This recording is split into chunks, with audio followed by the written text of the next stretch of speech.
श्रद्धास्थान असं असावं की विठ्ठल तुम्ही माझ्या समोर असा किंवा नसा, तो माझ्या हृदयात आहे.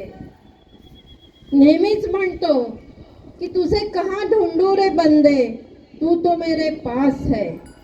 आणि म्हणूनच हा एक निरोप आहे आपल्यासाठी की आपला विठ्ठल आज आपल्याला समोर डोळ्यांनी दिसत नाही, उपस्थित नाही, पण विठ्ठल आपल्याला सांगून गेलेले आहेत की तुमच्या ह्या त्रिमूर्तीची विठ्ठलच काळजी घेणार आहे.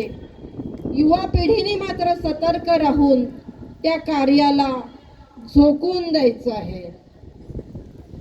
आज खरंच इथे मृदुंग आणि टाळांच्या गजरात अतिशय प्रसन्न वातावरणामध्ये आपल्या या इथे दिंडीला सुरुवात झालेली आहे.